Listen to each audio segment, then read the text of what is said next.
परसों छतरपुर में भी हम लोग बताएंगे कि अगर किसी पाखंडी को ये धोखा हो गया हो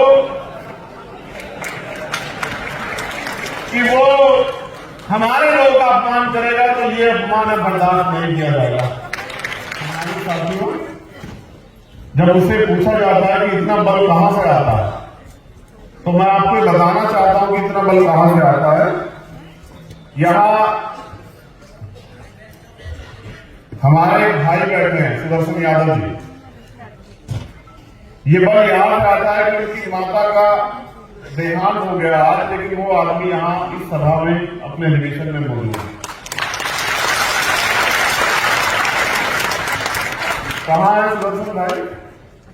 जय पिता का, उनके पिता का देहांत हुआ है। और मैं मंचों से कहता हूं, पिता जो है ना, हीरो होता है, हीरो बेटे का। मेरा गला हो गया, जरा मुझे पानी देना। सुदर्शन यहां है तो मुझे एहसास होता है कि कितना त्याग इस आंदोलन के लिए करना पड़ता है। धन्यवाद, दिल से जय।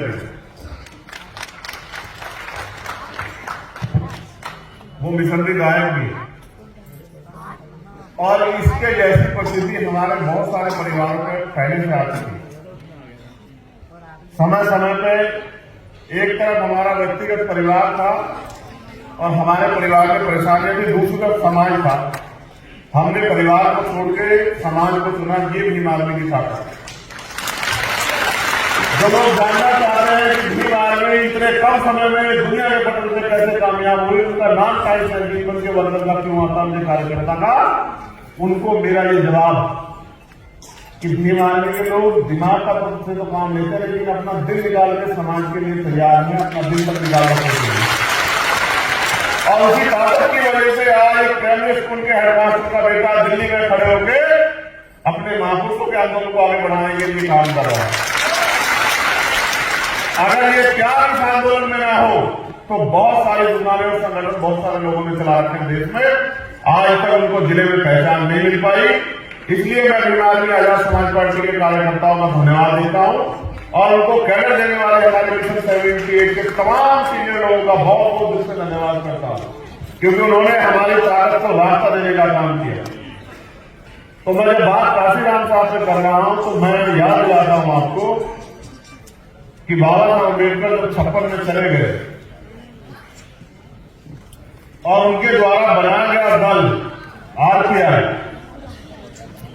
जिसको वो आगे बढ़ाना चाहते, सीखना चाहते थे अपने ज्ञान, अपने बल, अपने तप के जरिए, जिसके लिए उन्होंने अपनी नौकरी छोड़ दी, क्लास 1 की नौकरी साइंटिस्ट वैज्ञानिक होने के बाद।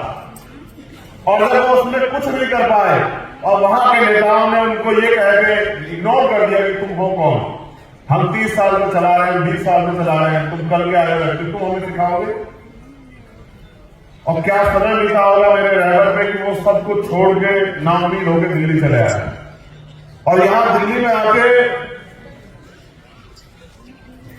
दिल्ली में उस समय एमसीडी का चुनाव था, मैंने इतिहास में पढ़ा है, उन्होंने अपने पैसे से 25 लोग जो हैं यहां एमसीडी में चुनाव लड़ाया पार्षद की, अपना पैसा देकर 25 के 25 की जमान जब्त हो गई। लेकिन हौसला देखो उस महामानव का, लेकिन हार नहीं माना, क्योंकि जब आप मैदान में उतर जाओगे तो हार और जीत तो मिलेगी। ये लड़ाई बड़ी कठिन लड़ाई है। दुनिया की दुश्मन की ताकत से लड़ने के लिए इस दुनिया में आपको बहुत धैर्य रखना पड़ेगा। हमारे साथी में निराश ना हो। जब मैं हौसला जुटाने की बात करता हूं तो मैं अपने ड्राइवर को याद करता हूं, उनके दर्द को याद करता हूं कि बिना साधनों के साइकिल से, पैदल, बस, ट्रेन से किस तरह से उन्होंने अपने आंदोलन को आगे बढ़ाया। आज तो आपने मुझे इतनी ताकत दी है कि आप मुझे हेलीकॉप्टर से आने का मौका भी देते हैं। आज तो आपने मुझे इतनी ताकत दी है कि वो आप मुझे प्लेन से भी बुलाते हैं। लेकिन सच ये है कि जब साहब ने आंदोलन शुरू किया तब उनके पास ये साधन नहीं थे, तो उन्होंने कहा तमन्ना अगर सच्ची हो तो रास्ते हजार होते हैं और तमन्ना अगर झूठी हो तो बहाने हजार होते हैं। अगर आपके अंदर सच्ची तमन्ना, मैं गारंटी से कह रहा हूं, पहले अधिवेशन में कि दूसरे अधिवेशन से होने के पहले, क्योंकि हमारा दूसरा अधिवेशन 3 साल बाद होगा, दूसरे अधिवेशन के होने से पहले आप इस देश में एक नामचीन पार्टी होंगे और आपके झंडे झंडे आपकी पार्टी की पहचान होगी।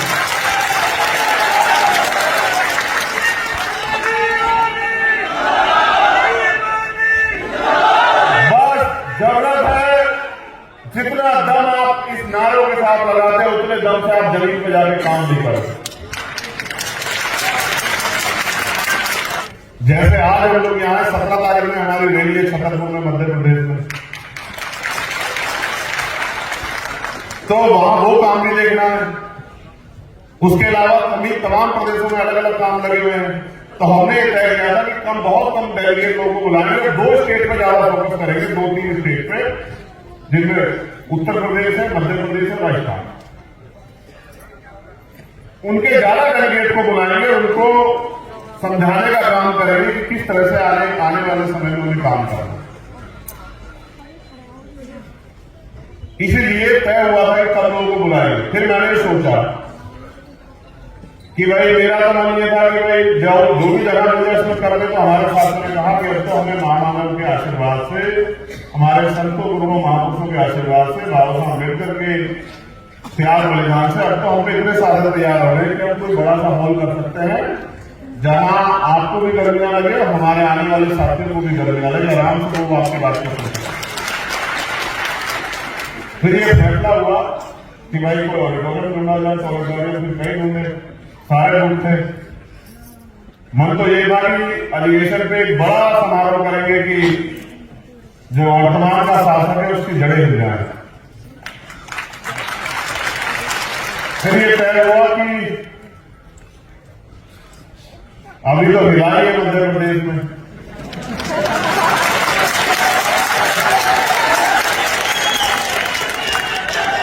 तो 1-2 महीने के बाद हिला लेंगे।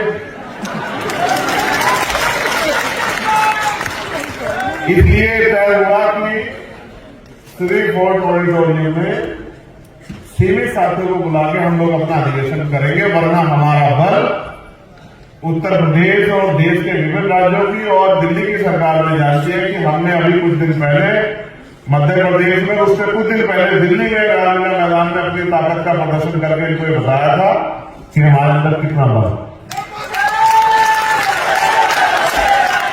तो अब मैं मुद्दों पे आता हूं। जब मैं यहां घूम के देख रहा हूं बात करते हैं, तो इतने प्यारे प्यारे चेहरे बैठे हुए हैं जो बहुत ईमानदार से काम कर रहे हैं जमीन पे। अगर मैं, अच्छा ये भी अच्छी बात है कि मैं बहुत सारे लोगों के नाम नहीं जानता। मैं यहां बैठे 90% लोगों को नाम से जानता हूं, सबके नाम लेके बुला सकता हूं, क्योंकि मैं आपके काम से नजर रखता हूं। यही मेरा काम है। देखो, अब आप नारेबाजी मत करना, जय जयकार मत करना, मेरी बात को गौर से सुनना, ठीक है?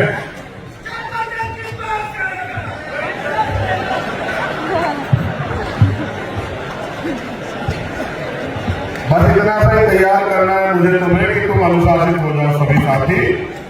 इस साल 6 प्रदेशों में इलेक्शन 2023, मध्य प्रदेश, राजस्थान, छत्तीसगढ़, कर्नाटक, तेलंगाना और मिजोरम। 6 में से 5 में हमारा संगठन, 6 में से 5 में, और 5 में से 4 में हमारा मजबूत संगठन। मध्य प्रदेश की शक्ति आपने देखी, राजस्थान की शक्ति आपने देखी, कर्नाटक, तेलंगाना में भी हमारा मजबूत संगठन और छत्तीसगढ़ में भी हमारा मजबूत संगठन। अब हमारे पास सबसे पहला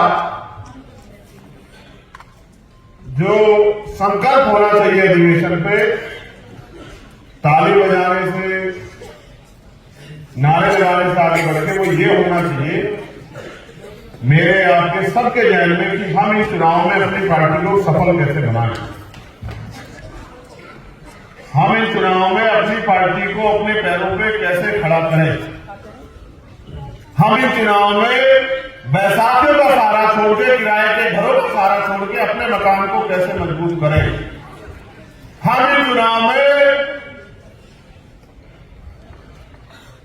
अपने सहारे पे कैसे खड़े हों, क्योंकि कानून बनाने की ताकत वो सदन में है। आपके प्रदेशों में जो विधानसभाएं हैं और आपके भारत में जो लोकसभाएं हैं, दोनों सदनों में ही कानून बनाने की ताकत है और कानून को लागू कराने की ताकत भी उन्हीं के पास है जिनकी सरकार। विपक्ष कानून लागू नहीं करा सकता। विपक्ष सरकार को मजबूर कर सकता है, लेकिन कानून को लागू नहीं करा सकता, ना ही कोई कानून बना। तो मैं मध्य प्रदेश के साथियों को तो धन्यवाद देता हूं उस रैली के लिए, लेकिन जैसा हमारे एक वरिष्ठ साथी ने कहा कि यहां और संगठनों के लोग भी दिल्ली में सालाना जलसे करते हैं, लाखों लाख लोग लेके आते हैं, लेकिन उनकी राजनीतिक हैसियत इतनी नहीं कि वो एक व्यक्ति को रोजगार दे दे। तो हमें ये बात सोचनी पड़ेगी कि बात तो बिल्कुल सही है कि सिर्फ लोग इकट्ठे करने से कुछ नहीं होगा, लोगों को वोट डालने के प्रति आपकी पार्टी को तैयार करना पड़ेगा।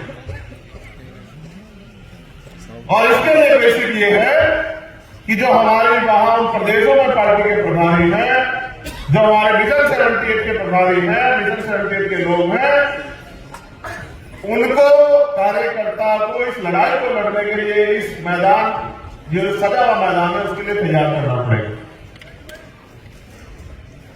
दुश्मन का मुकाबला हमें अपने छोटे छोटे साधनों से करना पड़ेगा। उनकी मनी माफिया मीडिया का मुकाबला, उनके अखबार का, उनके टेलीविजन का, उनके विज्ञापन का, सत्ता में बैठ के जो प्रलोभन वो देंगे, झूठे वादे करेंगे, उनका मुकाबला हमें अपने नॉर्थ मीडिया से करना पड़ेगा। या फिर बहुजन मीडिया के साथियों का धन्यवाद कि वो हमारी आवाज को उठाते रहते हैं। आपको अपनी क्षमता बढ़ानी पड़ेगी, आपको इस चैलेंज को स्वीकार करना पड़ेगा और आपको जमीन पे जाके काम करना पड़ेगा, आपको भाईचारा बनाना पड़ेगा, आपको लोगों को जिम्मेदारी देनी पड़ेगी, आपको अपने संगठन को बहुजन बनाना पड़ेगा। जैसे जब मैं यहां आया, हम एक ही समाज के, दलित समाज के लोग सबसे आगे बैठे हुए थे। मैं इस बात को बहुजन नहीं मानता, तभी मैंने माननीय अध्यक्ष से कहा कि भाई ये सही नहीं है, हम बहुजन की बात करते हैं। हमारे संगठन, हमारी पार्टी ने हमने आइडियोलॉजी को पूर्ण आत्मसात किया, अपने संविधान में भी आत्मसात किया है, तो हमारा मंच भी बहुजन समाज का मंच होना चाहिए। अगर हमारे कथनी और करने में फर्क होगा तो हम ज्यादा दिन इस आंदोलन को आगे नहीं बढ़ा पाएंगे, क्योंकि आंदोलन ही पूर्णतः सत्यता पर आधारित है, सच्चाई का आंदोलन, ईमानदारी का आंदोलन। इसलिए तत्काल मैंने इनसे कहा कि चलो, हमारे सभी साथी इतने तैयार नहीं है, उनको जानकारी नहीं थी, तो हमें अगर क्या तो हम सब लोग नीचे बैठेंगे या फिर जितने सीनियर साथी हैं, हम प्रयास करेंगे ज्यादा से ज्यादा लोगों को अपने साथ बिठाने। और ये भावना जब मेरे अंदर है तो आपके अंदर भी होनी चाहिए, होनी चाहिए, बताइए। जब ये भावना आपके अंदर होगी और आप जमीन पे इस तरह के विचार के साथ काम करोगे और मोहरे बनने की बजाय, जो दुश्मन मोहरे बनाना चाहता है हमारे बहुजन समाज के लोगों को आपस में टकराव कराना, जो हमारी एकता को छोड़ना चाहता, उनके मोहरे न बनके, दुश्मन की मदद न करके, अपनी छोटी छोटी बातों को वहीं निपटा के और भाईचारा पैदा करना पड़ेगा, विश्वास मजबूत करना पड़ेगा कि हमारे जो रिश्ते हैं वो सच्चे रिश्ते, और हम लोग दिल से आंदोलन को कामयाब करना चाहते हैं। जब आप गांव देहात में जाके हमारे अति पिछड़े समाज के लोगों को अपने साथ जोड़ने का काम करोगे, पहली बात तो मैं दलित समाज के लोगों से कहना चाहता हूं स्पेशली, मुझे गर्व है कि आप इस आंदोलन को आपने अब तक अपने खून से सींचा, लेकिन मैं आपसे कहना चाहता हूं कि आपको और थोड़ा सा और तैयारी करनी पड़ेगी, अपने आप को पीछे रखते अपने भाईचारे के भाइयों को आगे करके इस आंदोलन को आगे बढ़ाना पड़ेगा। क्योंकि दुश्मन बड़ा चालाक है, दुश्मन हमारे लोगों को वो और उनके हाथ में पावर नहीं दे रहा है, उनको व्यक्तिगत तनख्वाह देने लायक बना के उनसे उनके समाज का चेहरा बना के उनकी वोट को लूटने का काम कर रहा है। इसलिए आपको हमको दुश्मन के आंदोलन को भी समझना पड़ेगा कि उसने क्या तैयारी की। इसलिए गांव देहात में जाके बाल प्रजापति कश्यप निषाद मोदी करते कुशवा सर जो तमाम पिछड़ी जाती है उनके बीच में जाके उनको समझाना पड़ेगा कि आज के हालात क्या। वो बार बार हमारी ताकत को हमारे आंदोलन को कमजोर करने के लिए हमारे ऊपर झूठे आरोप लगाएगा, हमें धर्म विरोधी राष्ट्र विरोधी तमाम तरह की बातों से लोगों को गुमराह करने का काम करेगा। हम चाहते क्या है देश में, इस बात को पहुंचाने के लिए आपको उनके बीच में जाना पड़ेगा और आपको उनको बताना पड़ेगा कि आप ये सोचो कि मैं अभी मध्य प्रदेश गया था, आजादी के 75 साल के बावजूद भी भाई किशन लाल बाली यादव के घर अगर कच्चा मकान है, उसके समाज के आस पड़ोस में कच्चा मकान है, तो आज भी इस देश में तमाम सरकारें रही, उन्होंने हमें इंसान भी नहीं समझा और उन्होंने ये भी नहीं समझा कि ये पक्के मकान में रहने लायक।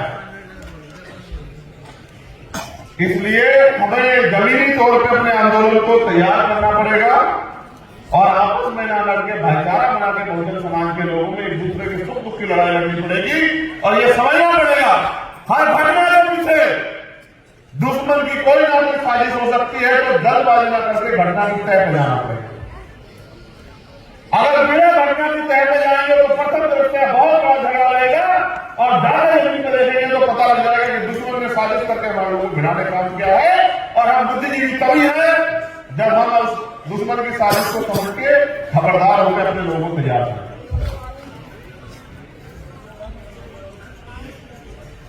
हमें यह भी तय करना होगा कि कहीं हम इस मैदान में सिर्फ हारने के लिए तो नहीं आए। मैंने तो ये तय किया व्यक्तिगत रूप से, आपका अगर नहीं होने के नाते, नेतृत्व होने के नाते, कि मैं तो अपने मन में रोज ये तय करता हूं कि हमें ताकतवर बनना है, ताकतवर बनना। क्या आप अपने मन में इस सवाल को कभी उठाते हैं कि हमें ताकतवर बनना है? कितने लोग उठा रहे हैं हाथ उठा के बताना। एक बाबर को छोड़ के इसको सब लोग मानते हैं, बाकी सब लोग ये सवाल करते हैं कि हमें ताकतवर बनना है, क्योंकि बिना ताकतवर बने हम लोग इस देश में अपने स्वाभिमान सम्मान और उससे भी बड़ा हम अपने वजूद को भी नहीं बचा पाएंगे। आज क्या हालात है मुल्क में, मैं उस पर चर्चा करूंगा आपसे। हम उत्तर प्रदेश के लोगों से भी मैं स्पेशली कह रहा हूं, राजस्थान के लोगों से कह रहा हूं, मध्य प्रदेश के लोगों से कह रहा हूं, क्योंकि वहां हमारा राजनीतिक आंदोलन जमीन पे बड़ा ताकतवर हो रहा है। हम विपक्ष हैं, विपक्ष का काम है कि सरकार में जो वादे करके वो सरकार में आई थी, उन वादों को विपक्ष होते हुए हमें उसे पूरा करवाना है। इसलिए हर महीने पे कोई ना कोई आंदोलन जो है जिला स्तर पर करते रहते हैं। इसलिए हमें अपने आंदोलनों की संख्या बढ़ानी पड़ेगी, मुद्दों की संख्या बढ़ानी पड़ेगी। सरकार को देखना पड़ेगा कि सरकार ने क्या क्या वादे किए थे, क्या क्या उन्होंने पूरे किए हैं, और इस झूठ को भी, जो झूठ फैलाकर उन्होंने हमारे लोगों की वोट लेने काम किया है, उस झूठ को भी समाज के बीच जाकर बेनकाब करना पड़ेगा। हमें समाज के बीच जाके छोटी छोटी मीटिंग करके जो बड़े बड़े नेता हैं हमारे, उनको भी मैदान में उतर के लोगों को समझाना पड़ेगा, क्योंकि ये आंदोलन सब झाए से तैयार हो सकता है। देखो, दुश्मन पैसे भी देता है, दुश्मन साधन भी देता है, दुश्मन सब कुछ करता है। क्या यहां आया कोई व्यक्ति को किसी ने पैसा दिया है?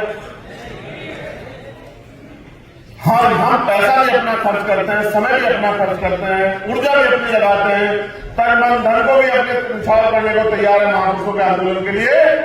तो हम यहां हारने के लिए नहीं आए, हमें इस आंदोलन को कामयाब करना है। इस बात का भी ध्यान हम लोग को रखना। जो जमीनें दी गई थी पूर्व की सरकार द्वारा, वो जमीनें भी सरकार छीन रही है, और उसका मैंने इतने दिन पहले आपको जागरूक किया था। कल सरकार ने कहा कि SC/ST की जमीन जो है उत्तर प्रदेश में कोई भी ले सकता है, डीएम से परमिशन की जरूरत नहीं है। ये जमींदारों को, सामंतियों को, पूंजीपतियों को हमारी जमीन छीनने की अथॉरिटी दे रहे हैं। तो हमारे मुख्यमंत्री से अभी ट्वीट करके कहा, ये मेरा संदेश है उनको कि ये गलत फहमी में मत रखना कि इनको कोई संभालने वाला नहीं, इनका कोई रक्षक नहीं है। अगर ये गलतफहमी अगर ये गलतफहमी हो गई हो कि इनका कोई रक्षक नहीं, इनके पीछे खड़े होने वाला कोई नहीं, तो जब तक हम बाबा साहब अम्बेडकर के बेटे जिंदा है तुमसे आज साल की लड़ाई लड़ेंगे, याद रखना मिलेगा। साहब ने कहा जो जमीन सरकारी और जमीन हमारे लिए, क्योंकि जब देश आजाद हुआ व्यवस्था के कारण जिन लोगों के पास कोई साधन नहीं थे उनको आगे बढ़ने का कोई रास्ता नहीं दिया। अगर न होते बाबा साहब अम्बेडकर तो आज हमारे तन पर ये कपड़े भी नहीं होते। इसलिए मैं सरकार को इस मंच के माध्यम से चेतावनी देना चाहता हूं, केंद्र की और भारतीय जनता पार्टी जहां सरकार है कि अपने षड्यंत्र करने बंद कर दो, वरना अंजाम पुलिस का बहुत बुरा होगा। इस बात को याद रखना।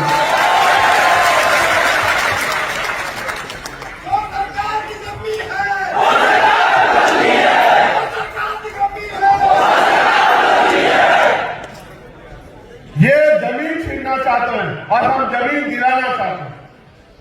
ये बात भी आपको बतानी पड़ेगी कि जमीन दिलाने की ताकत सरकार में होती है, इसलिए हम कहते हैं कि अपने लोगों को भी चलो ताकत देना। रोजगार देने की ताकत सरकार में होती है, इसलिए मैं आप लोगों से मध्य प्रदेश राजस्थान के लोगों से कह रहा हूं कि अपने लोगों को इनके भरोसे मत छोड़ो, उनको हाथ फैलाने मत दो। रोजी रोटी के लिए मोहताज हो गए हमारे लोग, वहां इनके भरोसे मत रहो। अपने लोगों को ताकतवर बनाने के लिए, उनको समझाने के लिए उनके बीच में जाओ। और भी कई मांगे हमने वहां रखी थी उस समय, लेकिन क्योंकि हमें आगे बढ़ना है, बहुत सारी महत्वपूर्ण बातें करनी है आपसे। एक षड्यंत्र जो किया है बेनकाब होना बहुत जरूरी है। किसी की हैसियत नहीं पूरे देश में कि वो इस षड्यंत्र का सामना कर ले, लेकिन इस षड्यंत्र को बेनकाब करना नेतृत्व करता है कार्य में जिम्मेदारी। कल एक शासना देश आया हमारा देश में उत्तर प्रदेश के, और ये सब जगह होगा, सिर्फ उत्तर प्रदेश में नहीं होगा, आप देख लेना।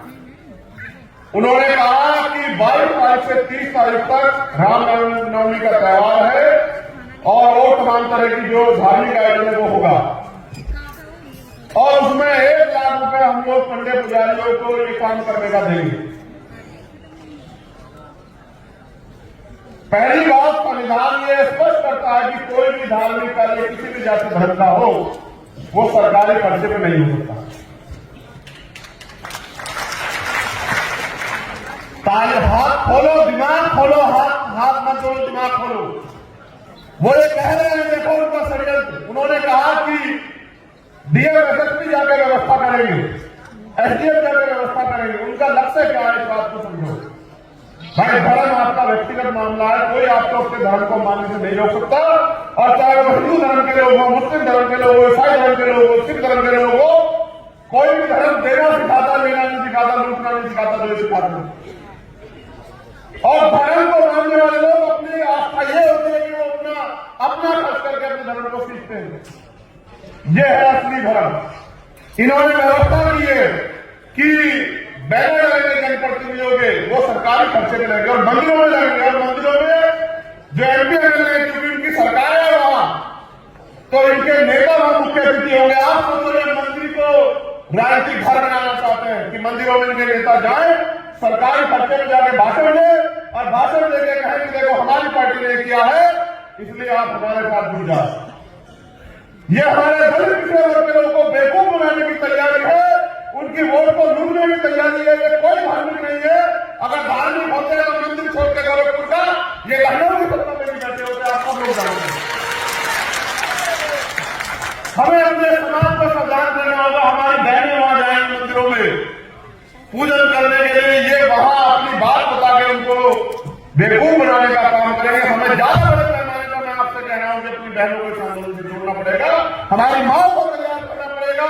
हमारी बहुजन सेवियां जो इतिहास उनका गवाह है, इतना बड़ा इतिहास है, मां सावित्रीबाई फुले से लेके मां अंतिकाबाई लोधी, मां झलकारी बाई, मां पन्नाबाई, इतना बड़ा इतिहास है जिसका कोई तोड़ नहीं। उन वीरांगनाओं को, जो आज की वीरांगना, उसको तैयार करना पड़ेगा। कुछ यहाँ बैठी है, कुछ घर में, उनको हमें जाकर समझाना पड़ेगा कि इसे कहो कि अगर वास्तविक काम में तैयार करना है तो महिलाओं को सशक्त करो और हर महिलाओं को रोजगार दो। अगर तैयार करना है तो सुरक्षा करो। बहन बेटियों की उत्तर प्रदेश में, देश में जहां तुम्हारी सरकार नहीं करो, बहन बेटियों की सुरक्षा नहीं कर पाते हो, भाषण देते हो, बेटी बचाओ बेटी पढ़ाओ के नारे देते हो। आपकी सरकार में हाथ के साथ क्या हुआ आपने नहीं देखा? ये भारतीय जनता पार्टी के लोग और इनकी महिला नेताएं भी चुप थी बिल्कुल। और सीबीआई ने क्लोजर रिपोर्ट लगाया, कहा कि ये और देखो किस तरह से सत्ता का दुरुपयोग करके उन्होंने हमारे बहन को, न्याय को जो है बाधित करने का काम किया। देखा आपने किस तरह से आपके साथ जो है न्याय का मजाक था उत्तर प्रदेश में। 3 लोगों को बरी कर दिया और एक आदमी को सजा, वो जो धाराएं बैठी थी वो हटा दी। पूरी सरकार खड़ी थी आरोपियों को बचाने के लिए। केवल भीमानी के लोग जमीन पर लड़ रहे थे उस समय आजाद समाज पार्टी के लोग। और उनका दबाव था दिल्ली में कि मुख्यमंत्री को मजबूर होना पड़ा न्याय के लिए, लेकिन फिर भी न्याय के साथ घोटाला किया। याद रखना कि गुंडों को बचा नहीं पाओगे मुख्यमंत्री, मेरी बात को याद रखना। क्या उंगली दिखा दिखाने बात करते सदन में? नहीं हुआ मैं सदन में मुन्ना देता जवाब अपने लोगों की तरफ से बताना कि उन्हें कैसे दिखाई जाती।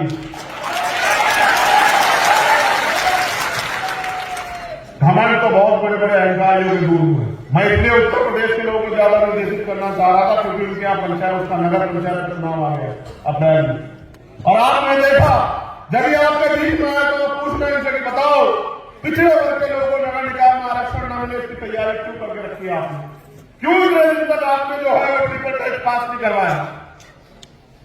हमें अपने लोगों को समझदार बनाना पड़ेगा, जागरूक करना पड़ेगा। ये हमसे रिश्ते भी वोट के रखते, जिस दिन वोट का अधिकार आप पर नहीं था, ये आपको शूद्र कहते थे, अछूत कहते थे, नीच कहते थे, आपके अधिकारों पर उन्होंने छीन रखा था। ये आप जानते, ध्यान करके देखो कि किस तरह परंपरा पुरुषों के नाम पे, सती प्रथा, शिवा, तमाम पुरुषों के नाम पे उन्होंने देश की महिलाओं को जो है शोषण करने का काम किया।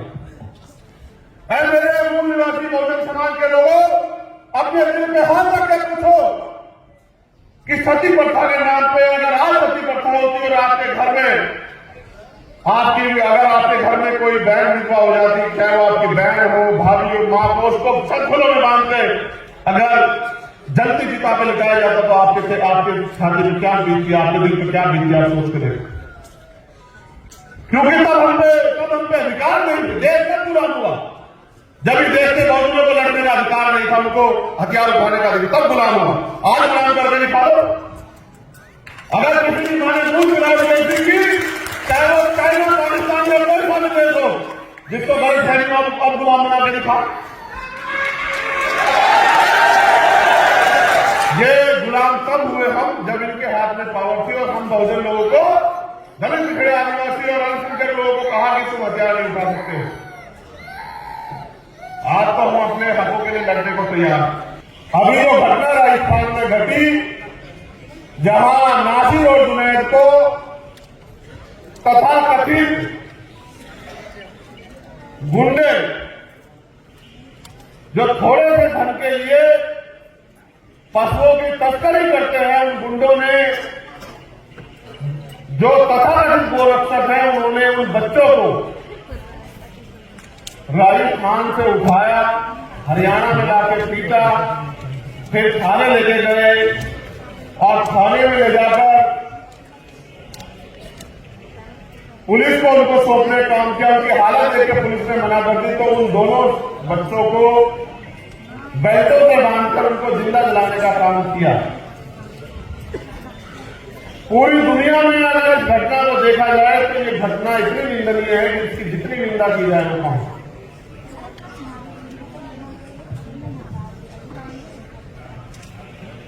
जब मैं सती प्रथा का जिक्र कर रहा तो बिल्कुल ऐसा ही दर्द पैदा होता है जो इस घटना में हुआ, जिंदा लोगों को जलाने।